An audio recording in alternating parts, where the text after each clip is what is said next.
இயக்குனர் சீனு ராமசாமி அவர்களின் மாசி வீதியின் கல் சந்துகள் என்னும் இந்த கவிதை தொகுப்பு கிடைத்தது.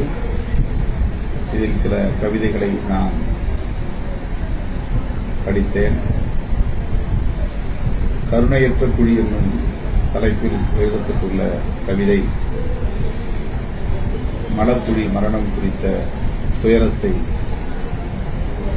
வெளிப்படுத்துகிறது. இந்த கவிதை ஒவ்வொருவருடைய உள்ளத்தையும் தொடக்கூடியதாக இருக்கிறது. இன்றைக்கு இந்த 21ஆம் நூற்றாண்டிலும் மலக்குழி மரணங்கள் நாடெங்கிலும் தொடர்கின்றன. அந்த வலி நமக்குள் ஆறாத வழியாக இருக்கிறது. அதனை தோழர் சீனு ராமசாமி அவர்கள் பதிவு செய்திருப்பது அவருக்கும் இந்த வழி ஆழமாக இருக்கிறது என்பதை உணர முடிகிறது. அந்த கவிதையை நான் இப்போது வாசிக்கிறேன்.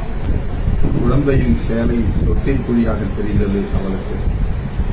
குழந்தையை தூக்கிக் கொண்டு அலைந்தாள். தன் தொப்புள் கூட குழியாகி ஆற்றாமையின் நகம்பட்டு ரத்தம் கசிந்தது. தூரத்து இருட்டுப்பாதை கருங்குழியானது.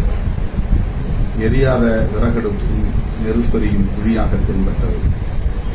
வெற்று சோற்றுப்பானையும் நீர் கொதிக்கும் குழியானது.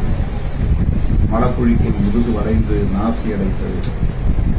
செத்த கணவனின் முகம் மட்டும் திரும்ப திரும்ப மேலே வந்தது.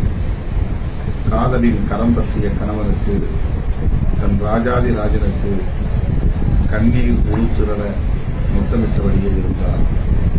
அவ்வூரின் பொதுக்கிணற்றில் யாவருக்கும் பொதுவான நீதியின் நிலவு செத்து மிதந்தது அவ்விரவு.